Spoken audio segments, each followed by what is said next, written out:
আমি আমার দেশকে ভালোবাসি, তাই সর্বপ্রথম ভিডিওতে আমি আমার দেশকে তুলে ধরেছি। এখন যদি আপনার কাছে ভিডিওটা ভালো না লাগে অবশ্যই স্ক্রল করে চলে যাবেন। আর হ্যাঁ, এখন যে দেশের পরিস্থিতি বা আরব বা অন্যান্য কান্ট্রিগুলো যে পরিস্থিতি, অবশ্যই দেশে আপনার কি আছে সেটা জানা দরকার। আপনি তো ইরাক, তারপর ইসরায়েল বা আমেরিকার সমস্ত অন্যান্য কান্ট্রির যুদ্ধগুলো দেখেন, তো আপনার বাংলাদেশে কি সিস্টেমগুলো আছে সেইগুলো আমার এই চ্যানেলটা ঘুরে আসলেই দেখতে পারবেন। তো চলেন আজকের পার্ট 2 শুরু করা যাক। আমরা প্রথমেই কথা বলবো আজকে বাংলাদেশের সেনাবাহিনী।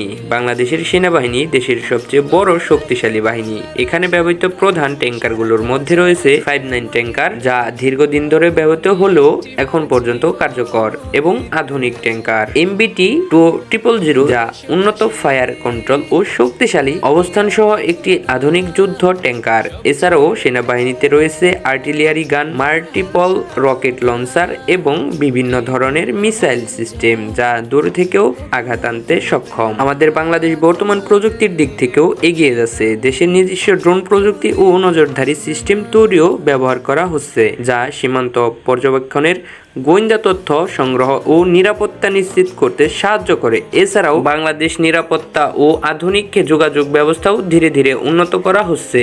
বাংলাদেশ ভৌগোলিক অবস্থানও একটি গুরুত্বপূর্ণ বিষয়। দক্ষিণ এশিয়ার এই অবস্থিত বাংলাদেশটি রয়েছে কৌশলগত গুরুত্বপূর্ণ, কারণ এটি ভারত ও মায়ানমারের মাঝখানে অবস্থিত এবং রয়েছে আমাদের সেই বিশাল বড় বঙ্গোপসাগরের সাথে যুক্ত। এই কারণেই দেশের প্রতিরক্ষা ব্যবস্থাও সবসময় প্রস্তুত রাখা হয়। সব মিলিয়ে বলা যায় বাংলাদেশ এটি একটি শান্তিপ্রিয় দেশ হলেও তার প্রতিরক্ষা ধীরে ধীরে আধুনিক ও শক্তিশালী হয়ে উঠছে।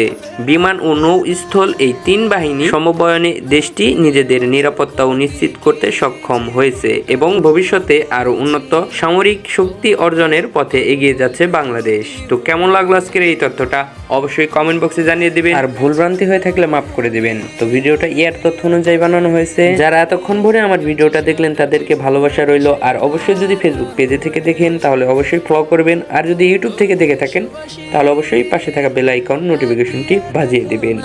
ধন্যবাদ, সুস্থ থাকবেন, ভালো থাকবেন, আল্লাহ হাফেজ। তোমরা হাল ছাড়ো না, এই বাংলা মায়ের যা কখনো